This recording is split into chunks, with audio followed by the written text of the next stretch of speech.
Ziremi bahoje ko amasitsi hano ndumvise amakuru ku radio, ndumva amakuru azanye n'ivyo kubohoka kuri zikarande ziboshe abantu bese batabizi. Aba mu makuru numvise numva yuko ari kubohoka ku mabohero ya karande yo mu miryango kuva ku bisokuru bisokuruza abantu twagiye tubamwo twapfukiyemo mu miryango twapfukiyemo.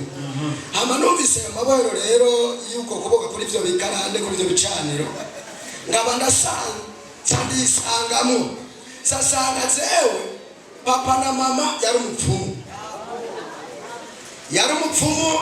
nanze shangura muri uwo muryango ari umupfumu nanze baca baranyatira bangira umupfumu. Amaze kunyatira papa ndibuka ko kuva ngifise imyaka ndwi ndakuze sa nk'umupfumu uhurira muri ivyo. Hama rero ndasenge mu masengero menshi ngenda atandukanye ndiboja ndabonanye n'abapotere batandukanye bese ariko vyari vyarasi. Hama ndarasengewe ngatanga ibimazi aho banyaka ngatanga ibihumbi 100 ngagira gute ariko vyari vyarase sindabibona ukuntu nzo kuboka. Naratembeye gushika muri Kongo ariko vyari vyarase. Hama rero ico kirashigire naye mfise ni ndende mugabo ngiyansanga hano maze kumva ayo makuru ku radio ndasenga maze gusenga Imana iranyereka abasenzi bahantu ntabwo nari ndabazi kuko ndaravuye ati kuva ndatembere mu masengero abapotre batandukanye n'abapadiri batandukanye basa kubiganza ngo bariko barangorera telefonasi ariko vyarasi ngomba menye cyukuri ko uyu mukozi w'Imana akorana nawe. Nimba akorana nawe ngomba nakubona ngomba rero mbone bana basenzi basengera abantu bakabohoka ngomba ubanyereke ko ari bazima nuko atari bazima. Ama rero niho ndavyabona bariko barasenga bari mu cyumba ni asitari gasi mbona bari mu nzu bariko barasengera abantu mu nzu mbona nanjye bariko barasengera mbona bamwe ibintu by'imyotsi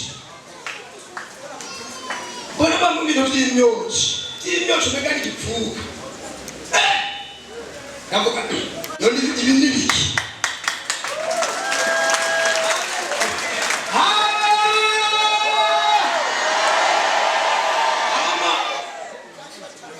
ngezi byo kuze none ko ngize sinozosi kubona nakunda gusenga saa 6 y'ijoro nakunda gusenga saa 6 y'ijoro cyane masenga iminota mike muga saa 6 y'ijoro ngasenga. Hama senje niyo ndabona ivyo ndiko ndabona ibintu by'imyotsi mu nyuma ndazi nziye turatonda ntitwasikiwe sindasikiwe ndiyumvira ati ajya gusindashubira kabisa ndabivuye kuva mu gatondo ngene nasikiwe wachodoga kadabivuye.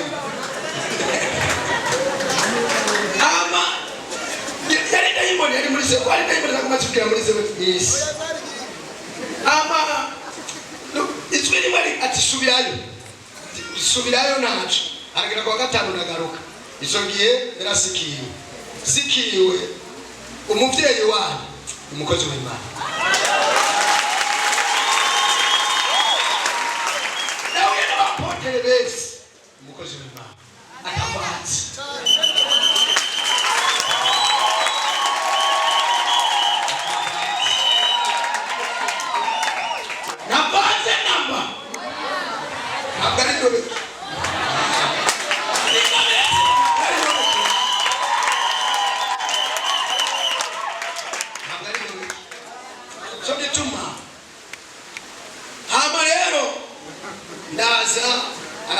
asambwira ngo mbonye ibi ivyo yambonye ko nazendera bibona iryamye mu ijoro yambwiye ivyo yambonye ko neza arambwira cyati ngenda ari bagusengera barasengera basenji bangoje aduze ibisigo byaduze mwe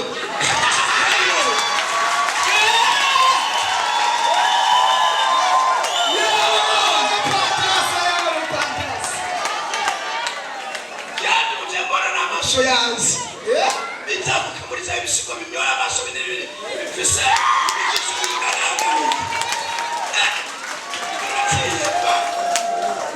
tekereza nazo twumve muratwenga muntu murafashwa muntu ndaciye banguraje ariko mbona ibwebo yanze kumenga sinzandikiye cyabona hajushe muri ze ibisigo bimarika kubika du mbona bikobera nabo mbona birazuce biramyora amaso byangize cyabona yabibuse byose kwa kunyerera imyotsi bituga ari imyotsi yirabura imyotsi samwatsi imyotsi yera imyotsi tutura bituga biramba ama nagumaga ndagenda mugabo sice muhira ndumva biragaruka ndumva byamaso ngo wadugiye guto kubitisi muraturagaruka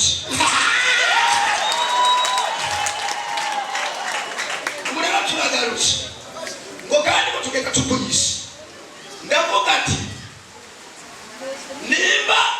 nasengewe n'umukozi w'Imana ndabonye n'uw'Imana Yosefu ayibasenge isengero rya Independence atamubwira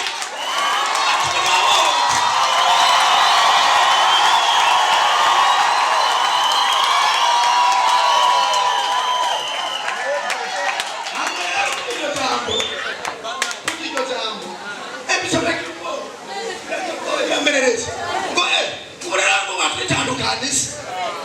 watwitandukanisa we ngona wapute nini ati inde muramuba nyonda muhamagara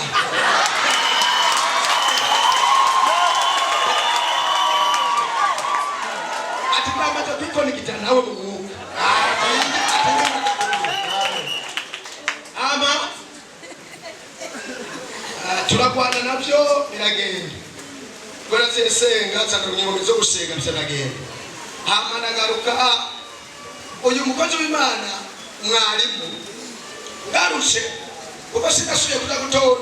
nagarutse barasengera cyane mwarimu acarambwira ati oya uri kurabikora nabi ati rondera ikimazi kivuguruza bijya bimazi watanze mu bapfumu bariko baravati ati ivyo bakoze ndibuka igihe bariko baranyatira nivyahere yawe yasengera kwatirwa n'abandi bapfumu umupfumu yarakomeye cyane bita Kituguye yatwara abantu kuzimu yaba ikabonga burya igicaniro cyavuye kwa so kirakurikirana kigahuza n'abandi bapfumu kuko musi yagwe mama kubona ivyo ndarabibonye ama hari ivyo natanze azarambwira ati tanga bijyanye ingombe z'igicaniro maze kubitanga nkabitanga nkagenda akansengera kuva uyo munsi ntibyasubiye kongera kugira ko gushoboza haciye haza umudayimoni agira gatatu kuri satani niwe yatsi akambwira ngo sende umudayimoni agira gatatu kuri satani atubutse nje kukwita satani nakwica kuko ngo wahevye ngo waduhevye ngo bari bagutanze iwacu ngo twakurondeye iwacu kuzimu n'amazina yawe turayabuze ngo twayabuze ngo twakurondeye wagiye twakubuze ngo ubu rero ngo kwari ibyo ngo yandumye ngo ndagushakisha uri hose ndakwiza ngo nzezanye n'ingabo z'abadayimoni ama rero ndavuga ati sawa mbaye ngashaka mu gusenga sanumvise ugabo ndikora vuba sanumvise iri kumari kugira muri senga senacyo ndumva umuntu amavuye muri ze basenga asenga hamagara bamarayika ngo mamarayika ngo mumanuke setu tukavuga ngo mudayimoni ngo mumvise iri kugira muri senga none isi kugira muri senga mbaye ngo bari cyangwa ngo mudayimoni mumvise iri kugira muri senga nivugira muri senga hamba tabona cyanavuga ati niba umukozi w'Imana nduwe w'Imana Yosefu ari umukozi w'Imana yaratanze ikimazi cyo kuvugiza ibimazi byose banangi simva kandi nta mudayimoni yakubushoboza ati ngeneye Imana rero yiwe igaragara ndavuze uko nyene igaragara ngo dushinga ngo turi kuvuga kuri yeye tukaro no mudayimoni yakatse munini ikifwaga changanya yafashe umugabo yofatisha n'aterari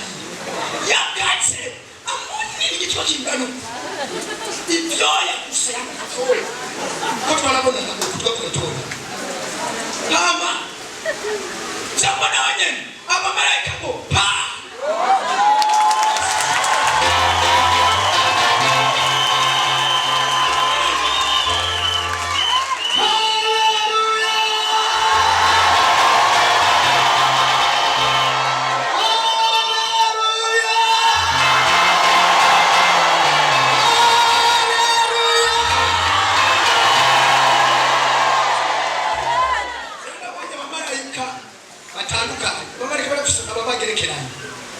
bakoroka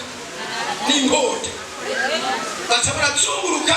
barutsuko travugana bararutsunguru ngo bavuga kwavuye ngakuri ngo tsenda chome na satani atukumi rutsukumi ngo turazi ngo vuga ico uri kurakurikirana n'umwana ngo yamaze gushika umwana w'Imana ngo retandukanize nawe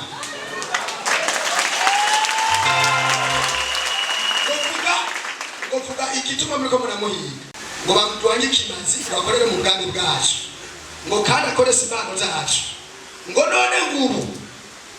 ngo twamurondeye twamubushe ngubu rero ngo nico gituma rero tuziye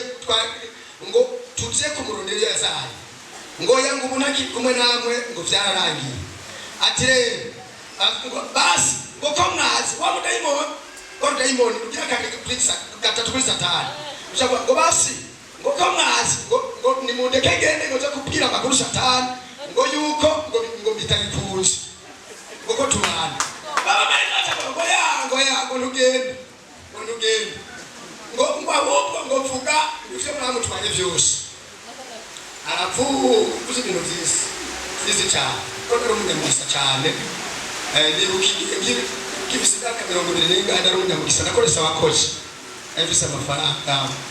buri kumwaka nagenda buri togo nta mwaka wari nabuze togo ariko amareba buzuko baba marayika ashaka ngo tugomba ngo basi babigeza kidayimoni ngo vuga ico tugukoze ashaka ko atiyumviriza ati zabone mu babare cyangwa mamasi ati mu babare ngende ati kuko mwamaze kubirikite baba marayika ashaka ngo oya tugenda tugukase ukuboko cyendere tugukata ukuboko ngo basi urani munga tukuboko urandosika urokoresi utagukata ukuboko baba marayika bakumavuga na sese nakuvuga ngo ndaha bikomeye aba au kandi nimugiye ngo hari so ndari mbere gusenga saa sita y'izuba kumurango saa sita hari mu makariyunge mu masaa 8 saa 9 kona nasenze icyo ndarasenze nambara imbaraga makasenga masabi nasenga masabi bigenzuko ndari ndishaye mugabo ndabona ko navuye mu mubiri kona kubona bibona bigenzuko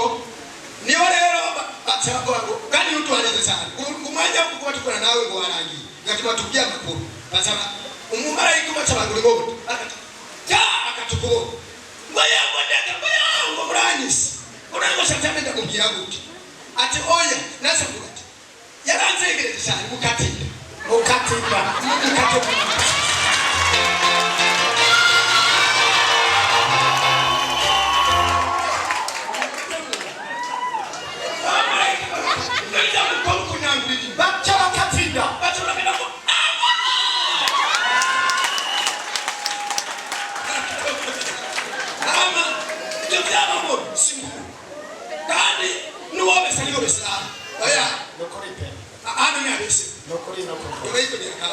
Siguru hama bigenzuko ndabona barakata sabuka tubeni mukateni shoshi abane baranzegereje cyane afunga genda rumuto basaba katumuto umutwe waciyusi ushinduka umwuka. Satani ni muntu waba ushinduka umwuka ucubwira ngo ucuvuga ngo ko musigaranye umubiri wanyu ati mugabo zewe ndagiye ati nzogaruka hanyuma acabaragenda bagiye hama rero none wa mwuka ucuragenda ukijya n'umutu so kibiribiri abamari basigaranga zavuga ati ni muzana umuriro mu gituriye niko nabwiye abamarayika niba baragituriye kuko nasemba sanabivamo ama rero shana ndasenga mwizoro shana senga mwizoro cyanda guterwa cyapatati kindi gitero kinini cyane kinini moto n'amagi bwari kuwa kane gushaka kuwa gatanu kinini ndaribenga mu masengesho umugera wacu atwigisha ugusenga yako atarabitwigisha ari kuwa kane sinyagiso cyo kuwa kane utazisa mwaho cyane sinyagiso ari bwamenye gusenga wapi ntabwo wari ubizi oya ndamenye gusenga ujya musinye ndamenye gusenga ujya musinye inama ko zitatse mbere kuyana kigira kabiri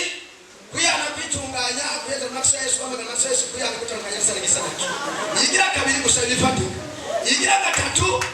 ama usaba ibidafatika yigira kane usaba ubwiza bw'Imana kuko ni tano ubwiza bw'Imana yigira gatanu usaba ubona gusaba tegeka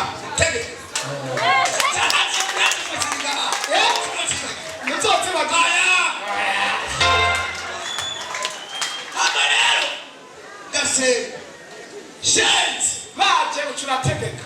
Ndategeka kuninye. Eba. Boss, ndabona baba bareke kugira kumanuka.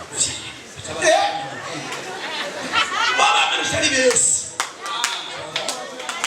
Alibesi. Ndababona. Soranjuru. Hama baba daimoni soragenda. Sinzi rero, hama rero akanyu.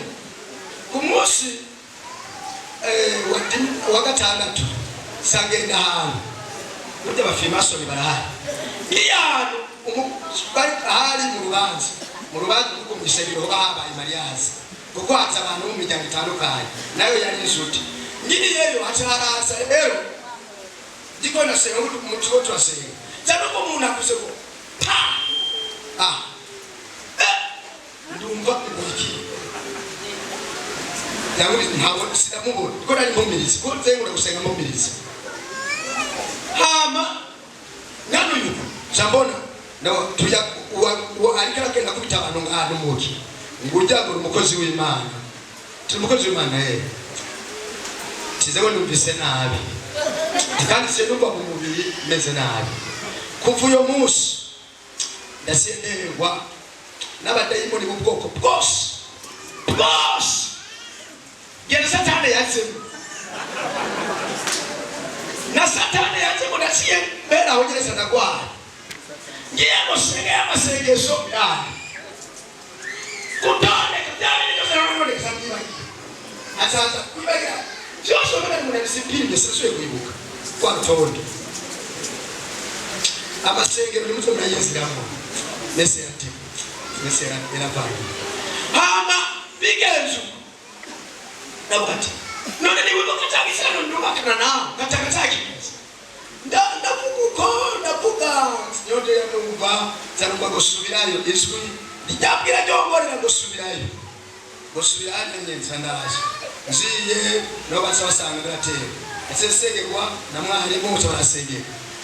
Ndavuye mu badayimoni baba dayimoni kwa baba yaya basubize. Yari ananze kushika ngo ubu rero ngujya mukozi wacu ngo twatwa mutu niko bambwiye ngo rero turagufise ngo ratusiga ukabazenga bakasenge kuvuyo munsi byanze birangiye ko bamareka basi umwana karushi ukashaka gushaka n'amasata rero Imana simama barambwiye azorambwiye nukuri umuvyeyi wacu mukozi w'Imana abamareka ariko bambwiye yuko baramusingira ntaye no mususingira ntaye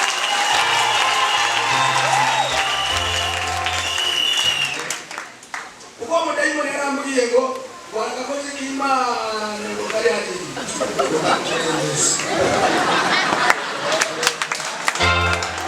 Ogani atabaka. Ngo bari kutuva mu bintu nawe yaguti.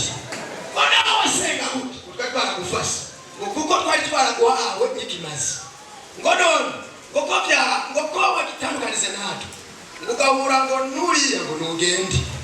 uzosubira kugaruka rero ubu ni bakinera byaraye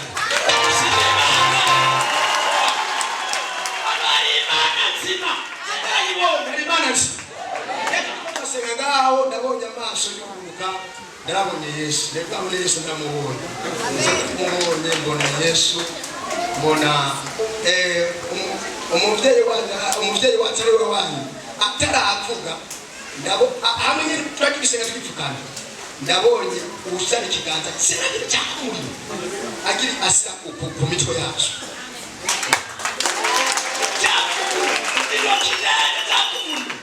ikayamera n'izuba ayo ndabaza mu marayika ora mu marayika ndabonye ndabaza twita nibi acara hamubwira aho wariho ndetse numva aca tubwira ngo Imana yeze gushyira ibiganza ngo Yesu ariko arashyira ibiganza ku ngo kutwe cyangwa ndabibona ukomera amashi umwami wacu umwanya uyu mwene data avuze ibintu yabonye nanje nasubiye kugira ubwoba numva ndajugumiye kandi nongera gutinya Imana ya kino gicaniro cyo muri rino shengero dukomera Imana amashi menshi cyane simbona amajambo menshi cyane ariko ibintu avuze bisa neza 100% n'ibyo Imana yageretse haraheze indwi zibiri nariko ndasengera umuntu nakiriye umuntu ndamusengera uyo muntu n'ubwa mbere nari ndamusengeye jewe ntabwo nari ndamuzi hanyuma rero ntanguye kumusengera atavuga nti abarozi arakoma induru umurozi avuga nti ndavuye atangura kugira ibimenyetso by'amaboko arakwega ndamureka aja ngaho ku ruhande atangura kuvuga ibintu biteye ubwoba kandi 100% nk'ibyo avuze uyu mwene data ngaho hanyuma rero akibivuga Imana icinjana mwiyerekwa injana mwihishurirwa Imana ihabwa icubahiro cyane imaze kunjana mwihishurirwa ibintu yari karavuga uyo muntu ntangura kubibona 100% haje idaimoni ya gatatu kuri Satani iyo daimoni ya gatatu kuri Satani ntago ari daimoni isanzwe mu byumve hari abadaimoni twirukana ngaha ariko bajya abadaimoni iyi daimoni yoyo zozo n'abadaimoni bafise ama high ranks abageneho bo mwisi umwijima bakomeye cyane ni uwa gatatu kuri Lucifer aba bari muri baba marayika bamanukanye na Satani ye Satani yakororegwa hano mwisi bo bona abamarayika ariko bo mwisi umwijima ntagara abadaimoni basanzwe hanyuma rero atavuga nti nje kugwanira ujya mu daimoni wa gatatu yari karavuga ni ashinzwe kugwanira no kudefanda abarozi n'abantu bakoresha ubushozi bw'umwijima abenshi cyane rero hano abantu hano mwe namanumva kenshi umuvyeyi ari karavuga ngo abarozi nibo bazi ubushobozi dufise twebwe niturigera tubumenya ikuzimu n'abarozi barazi uburyo ki ibishengero ribangamiye igicaniro cy'abadayimoni mubangutsi rero atanga ngo nje kumudefanda yari afise ikintu kimeze nk'icumu kinini ya cyane gose akimara kuvuga uko cyangwa n'ingabo z'abamarayika mbona Mikayeli afise inkota yakumuriro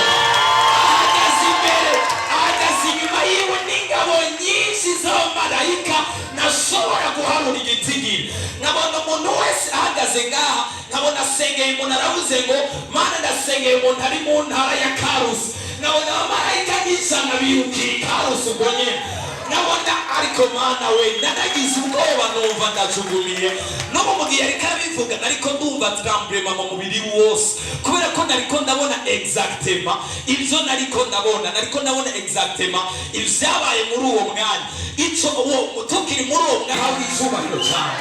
Imana ishinge cyane gose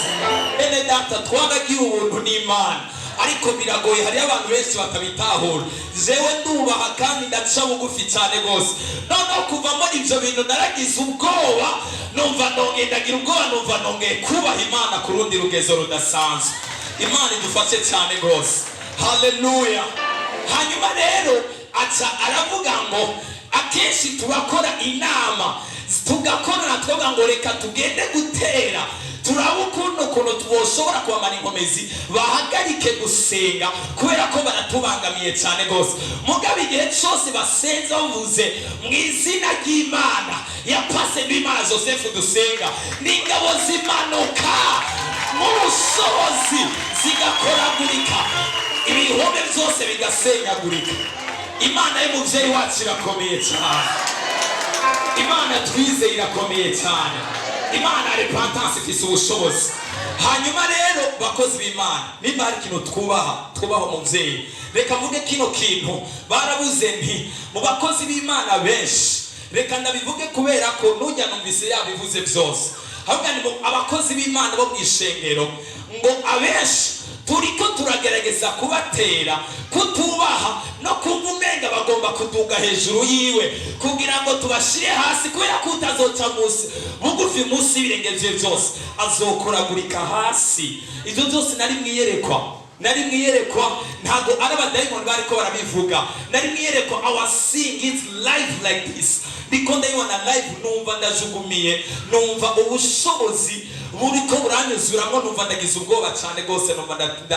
ndajugumiye cyane gose. Exactement, hari umukozi w'Imana aheruka ngahanye yaravuze ku bintu by'abarozi bakomakomeye bagiye kuza baratera, baravuga ngo kubera ubushobozi bw'Imana iri kirashira mu iki kibanza, ni hano abasenzi dutegerezwa kuduga n'abakozi b'Imana ku yindi ngazi. Kandi aransaba nti aze arasengera, uwo marayika arambwira nti aze arasengera cyane abantu, abakozi b'Imana baze baca bugufi abarambikaho ibiganza abasengera hamwe n'abakristo abaturaho protection, kubera ko bizobaduza muri autorite y'ubushobozi bw'Imana no guhangana n'ubushobozi bw'ijuru. Imana nidufashe cyane gose. Hariyo ubushobozi ariko hariyo na autorite, ubushobozi butandukanye na autorite. Imana nidufashe cyane gose. Twagira ubuntu budasanzwe. Iyo ariko aravuga ngo ni intumwa, agenda byumva kabiri. Iyo ariko aravuga yuko afise autorite mwisi mwe, I hear this twice, ndabyumva kabiri mbere n'inshuro nyinshi cyane gose. Imana imbabarira umunsi umwe izogukore ku maso yawe, yugura amaso yawe, kubera ko tuko turabivuga nk'uko wumva umenga ni nkuru, ariko igihe kimwe uzobona Imana yiwe igukuye ahantu, uzavuga ngo Imana y'umuvyeyi wanje niyo Mana azokubaha kandi niyo Mana azosenga. Imana nihawe icyubahiro cyane gose, Yesu nashinge cyane. Hanyuma rero icyo kidayimoni cyari kinini, baracyangira ko kigenda. Uyo mwisi y'umwijima ntabwo ari umudayimoni, munyumve neza, ni umumarayika yakorokanye na Satani. Mu cyongereza babita ni baba bari muri babandi ba archangels, bajya bicara ku ntebe, abamarayika indwi bari bakomeye bicara ku ntebe y'Imana mbere yuko Satani akororerwa hano ku isi. Abo rero bafite autorite ikomeye cyane yo mu isi y'imhemu. Ntabwo ari umuntu uwo ari we wese ashobora kuzanirekura ngo ayirukane iyo mpemu ipfe kugenda. Bafise ubushobozi bungana n'ubwo abantu bitwa aba rulers, kubera ko bo barakereya, bararema ikintu kidahari, barakirema kikabaho. Bari mico bita strong mwisi y'imhemu cyangwa se icicaro, baraza ahantu nta cicaro gihari bakakirema bakagikereya kikahaba. Rero nicyo gituma hari abantu bashobora gusengerwa mu masengero utaragera ku muntu yahawe autorite, yatumwe n'Imana, yahawe autorite. Apana umuntu asenga, apana umusenzi, apana umupasiteri, apana umuprofeti, apana umubishop, apana umuapotre, umuntu yahawe autorite. Authority. Urashobora kuzunguruka mu isengero ubuzima bwawe bukanga kuba ntibuginde buba autorite, ntibuginde buba delivery. Igihe Imana yigeze kuvuga, iravuga kuri Mose, iravuga ngo Mose hamwe n'abavugishwa, ni kuvuga ngo Imana yatandukanyije Mose imutandukanye n'abavugishwa. Hari yindi autorite Mose yari yaramushize ko itandukanye n'iy'abavugishwa. Yes, there is another authority. Hari yindi authority Imana ya considera Mose nk'iyindi authority yo mwisi y'imhemu gusumba umuprofeti, gusumbya umuvugishwa. Imana yavuze ngo Moses and prophets, amuvugishwa hamwe na Mose. Ni kuvuga Mose yari umuvugishwa ariko arengeye no kubiki umuvugishwa. So of murakoze rero abo badayimoni ntabwo bapfa kwirukanwa n'umupasiteri uwo ari we wese cyangwa se ngo n'umupapotre cyangwa ari we wese bisaba umuntu yahawe autorite yagenywe yatoranyijwe n'Imana the one who is chosen yahiswemo n'Imana apana umuntu wese twetwa ngo arasenga nicyo gituma avuga ngo nagendeye mu masengero menshi nahaye ibimazi benshi ariko ntiyari bwigeragera kuri ufise autorite acavuga ngo ikuzimu bamubwira ngo harayo wagengiye utifatanya n'uriya mugabo atubangamiye ngo nta kuntu wari kugira gute kuboho ni kuvuga yagende ahantu hatari autorite ariko uyu nawe amaze kumugera asaga afite iyindi autorite yo mw'isintero dukomere Imana bashimire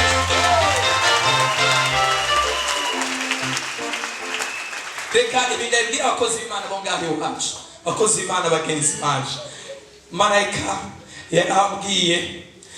ntivuga ibyo utegura ku ishengero rya repentance icyo kintu kiravuga ibintu byinshi cyane rwose ariko ikintu kimwe yavuze numva ntogenda ntavuze kandi cyanterwa kikanshira kikanjugumiza iravuze ni umuntu wese azoshaka kwishira hejuru yiwe azomanuka bibona muri twebwe abakozi b'Imana niko yavuze uko ndabivuze ku mugaragaro Imana yo mwijuru niyo cabona ntaco nongeyeho nta nico mpuyeho kandi mvuze mu kuri kose kwamye Imana ihabwa icubahiro ca ogana umuntu wese naho uzokumva uri kuraduga amavuta keep on humbling yourself usubmitinga mu Congereza bavyita submitinga yaravuze mu misezero bye urashobora gusengera abantu 10 cyangwa 20 bakabohoka bagakira ukavugisha ukabona bireme